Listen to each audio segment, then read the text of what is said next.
There is no single model of corporate governance and no one-size-fits-all approach. Good corporate governance is about working out the practices to make and carry out corporate decisions. Also monitor the decisions and the organization's performance. A pleasant day to each and everyone. Today, me and my co-members will be tackling the importance of good governance when it comes to business, society, nation, and so on. To begin with, I am Lyzza Khamel S, and my co-members are Mary Taryn Fontawa, Joevanni Estilong, Charlene M. Guzman, Shaira Lacuata, and Bea Samuella Torcedo. So first, corporate governance. Effective governance to corporations are unmeasurable or unexplainable. So this is basically considered as one of a good foundation to aim for the goal. Next is, good governance is a key factor in achieving a company's success. Basically, an effective governance of a corporation benefits not just the corporation itself, not just the enterprise itself, but also its employees. So, in which practicing good governance is beneficial when it comes to the positive behavior in the organization. So, having a self-discipline and productive workers of each team may attain a good performance within the organization. So, having a good leader is a model for its fellow employees or fellow students as well. So, next is the reduction of the cost of capital. Having a good quality may lead to the speed up of higher profit, which is a good result, and this is in turn reduce the cost of capital. So simply means decreasing the company's shareholders' equity.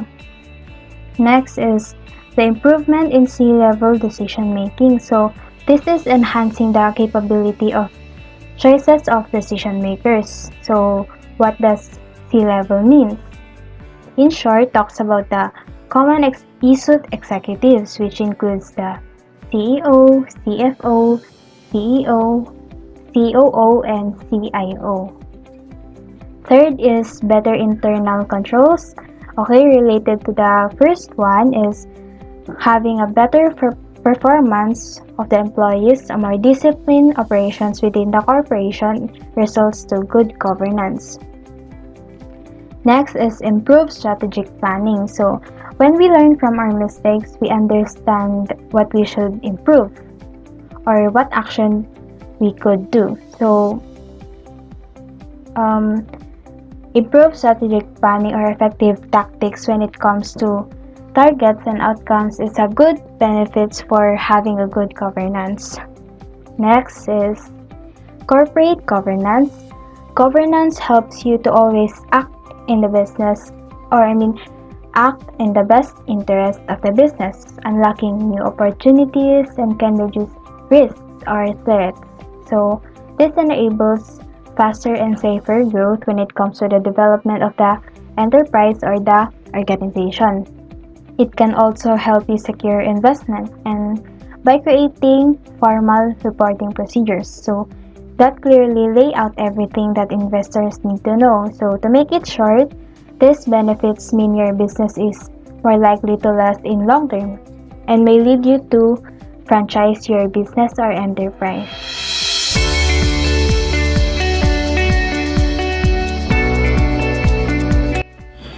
An investor is more likely to invest in a business with clear direction and good oversight.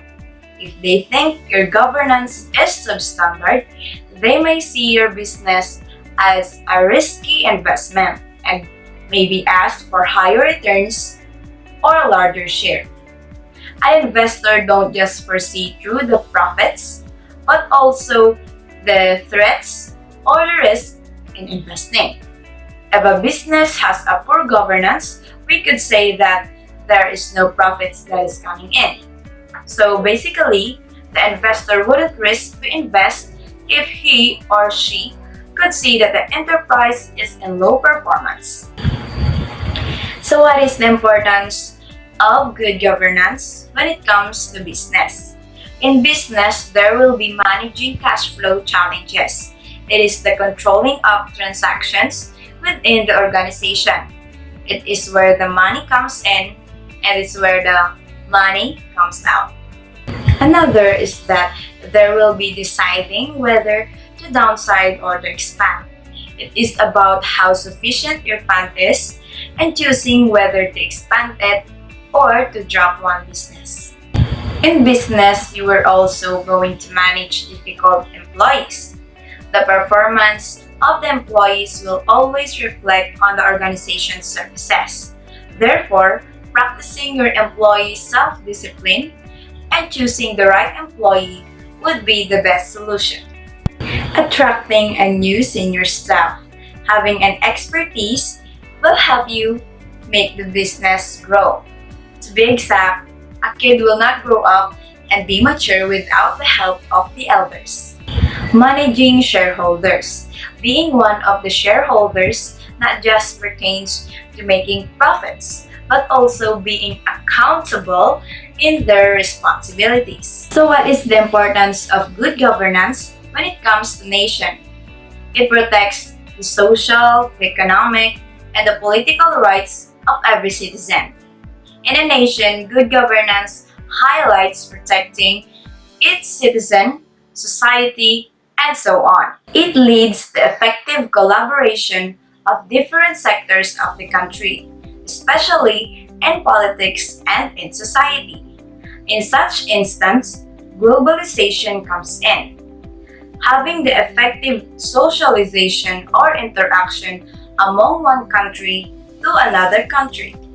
So in this part of my report, I will explain the importance of good governance to the society, public sector, and private sector. So first, I will explain the importance of good governance to the society.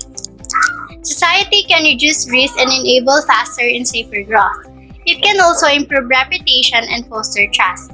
It means building trust between the society and the organization helps to have an effective relationship between its target market. Effective relationship means leaders should be responsible and accountable for the use of resources to meet the needs of the society. Next, it leads a peaceful and productive society.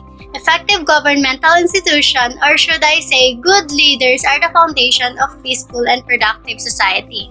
In this context, good governance refers to the mechanisms that are effective and efficient in assisting residents for the safe and productive life in accordance with their desires and opportunities. So in short, good governance builds unity and camaraderie. So number 2, the importance of good governance to public sectors or public administration. To encourage the efficient use of resources, strengthen accountability for the stewardship of those resources, improve management and service delivery. It means public sector or public administration have the capability of even having a limited resources but still be able to satisfy the needs and wants of the people when it comes to efficient services. Next, make administrative structures participative, efficient, and solution-oriented. It means assisting its partners in establishing democratic system and networks across all social groups. Lastly, the importance of good governance in the private sectors. Private sectors monitor and regulate all the economic activities. Next, to ensure the organization is well placed to respond to a changing external environment. Businesses today operate in an environment of constant change. It means adapting the changes through the years. For example, currently we are suffering from pandemic. This claims that how businesses operate organizations in the new normal. Hi ma'am, my name is Charlene M. Guzman, and I'm going to talk about the importance of governance when it comes to education, human rights, and economic development. First, we have the education, monitoring the implementation of plans and policies. It means protecting the welfare of all students and discusses the acknowledging divergent perspectives and the interest of teachers in designing and posing guidelines, making sure there may be enough ability and resources. Next one is, it promotes effective delivery of education services. Well, the phrase itself promotes an effective education system. It is a set of responsibilities and procedures undertaken by the government that provide direction to ensure that educational goals are achieved through the use of effectiveness of resources, accountability, and participation in decision making. Human rights. This is where we have to empower some members of disadvantaged and minority groups to defend their rights. To promote the equality and the protection of the rights of every human being on the basis of his or her life status. Governments can play an important role in empowering poor and marginalized groups and individuals. Also, we have strengthening law and justice. Building an effective justice system that will have commitment to transparency and accountability inherent in good governance. Supports the rule of law in the fight against corruption, allowing them in the development of economic contribution to flow to those in society that need them the most. Economic development. In our economic development, we have all elements of the economic development such as production, distribution, investment, and even consumption face various obstacles. If good governance is established, such obstacles will be removed and the fair distribution of state resources will be possible. We have efficient resource management in the face of scarcity. Good governance creates a set of important institutions that increase the productivity of human and physical capital and attract investment for the development of human and physical capital. This process ultimately enhances economic growth. The role of good governance does not only end with economic development. It is also essential to social development. This is to ensure that every class of people in the society enjoy the basis of fairness. So these people came from different religion, castes, and classes that live within the society. Now, if there is no fair distribution of wealth among these people, social discontent will increase. Again, the proper distribution of wealth is not enough. So, with good governance, it will make arrangements so that minority of the people will walk freely, walk without fear. In that same way, there are reform laws that will be enacted or implemented that can reduce the gap between men and women. Next is political development. Its relationship with good governance is quite important. If the political leader of the country is not active in establishing a good governance, then its establishment in that country is not possible. Its success is depend largely on the sincerity of the political leadership and adherence to the rules and regulation of the political establishment. The constructive cooperation between the political institution, political parties, and the formulation of programs for the welfare of the people in the society plays a vital role in establishing a good competition and a good governance in the society. For example, in a democracy, if there is a mutual cooperation between the government and the opposition, it will help to establish a good governance within the country. People on your governance team can provide a surrounding board and become trusted advisors. Having a good connection would lead not to us just to have a better relationship, but also improvement of other factors such as which includes external and internal. It's also build a strong relationship. Summary, the importance of good governance to effective discharge of the company duties are unexplainable. Since it is one of the foundation of effective corporation, it really needs to be organized and managed according to how an enterprise would want it to affect its external factors. Governance is a relevant factor in the growth and development of any organization to be able to have a developed organization. Good governing serves to be a protection against risks such as bad decisions. Since all organization primary purpose is to grow and develop, acceptable governance practices are essential and should be adopted by all organizations with process goals. This saying, practice makes makes perfect.